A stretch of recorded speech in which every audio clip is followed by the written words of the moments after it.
Hey, what's up, everybody? Welcome back to Don't Forget to Tap, my Jiu Jitsu podcast about being a beginner. I'm just a white belt in Jiu Jitsu, but have some pretty long term goals with it and just really enjoying the process. So, kind of getting into it a little bit. Got back into training after being on a work trip last week. I went to training last night and had a really good night. Um, like most people, when you're on social media and everything, we scroll and we see, techniques and memes and, just some wisdom from some people that have been doing this for a long time. And I was very fortunate to have been gifted some books regarding the background of jiu-jitsu, kind of telling the story of it a little bit. And, especially the Gracies, how they really got into I guess how they kind of made their name in jiu-jitsu, and it's absolutely fascinating. I'm still reading it, so I don't want to speak to it too much. Also, I don't want to spoil anything, but there's a couple of really good books out there, and I'll probably do some reviews. That'll probably be like an episode by itself just on some of those books, but I'm working through those right now. And but so I went back last night, and I had this concept that kept coming up in the back of my head that I've seen in one of the books, and then it just popped up as like a motivational quote on social media one day. And I think there was a professor that was talking about it, and it made a lot of sense for me. And it was excuse me, and it was simplify your jujitsu. And I thought that was really fascinating. I was like, what does that mean? Simplify your jujitsu. And so I started thinking about it, and they were like, just slow down, focus on fundamentals, creating space, creating frames. Um, and, as a lower belt, a white belt, two-stripe white belt right now, who's documenting this process of going through it, I'm not speaking to anybody from this place of expertise. I have no expertise to give.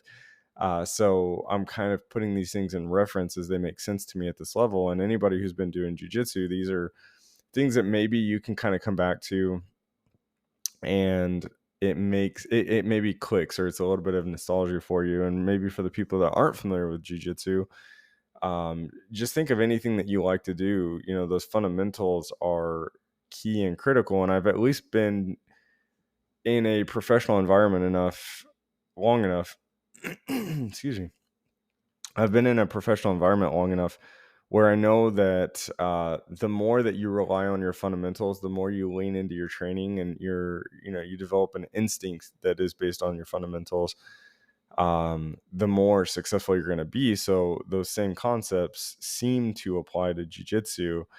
And so I'm trying to simplify my jiu-jitsu by slowing down, not trying to win sparring, not trying to be the spazzy white belt. I caught myself a couple times last night. So there was this he's phenomenal partner to go against with last night. I love everybody that I train with. I truly do. But there was a blue belt and I that we were doing situational sparring last night, and it was a high mount drill, or I'm sorry, a full mount drill. And he had me in high mount and everything, and trying to, we worked on a kind of creating space, creating frames and everything. And I mean, this kid was just a beast. He was just all over me.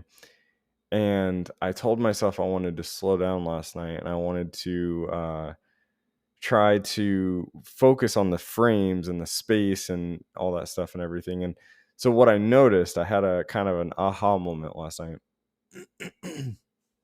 is that the more that so if I get into it and I start, rushing and working through and everything, and just kind of go into like berserker mode, where I'm just trying to grab anything I can and just trying to prevent an arm from going around my throat or anything like that, then I guess you just you feel reactive. You feel like you're not setting anything up.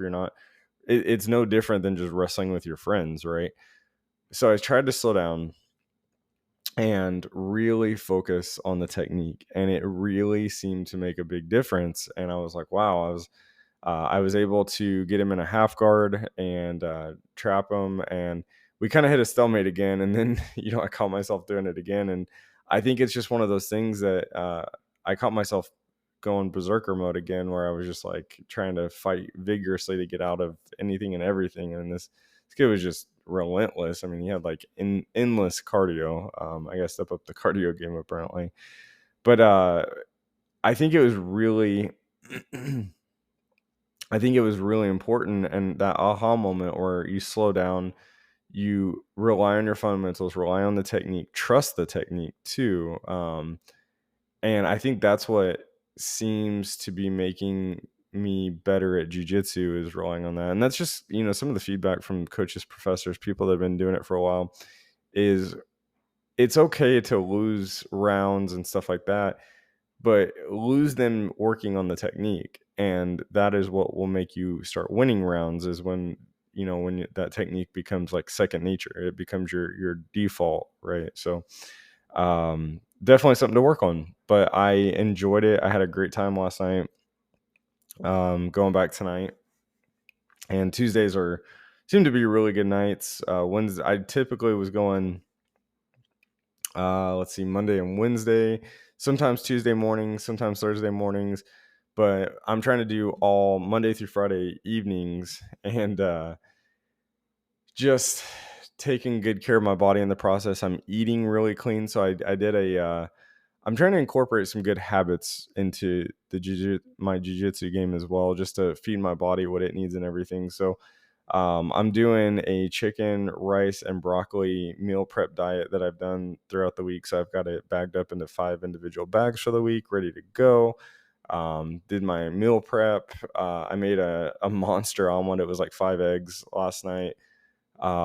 Nothing, just some cheese on it and a little bit of seasoning and stuff like that, but nothing too crazy. And eating some bananas.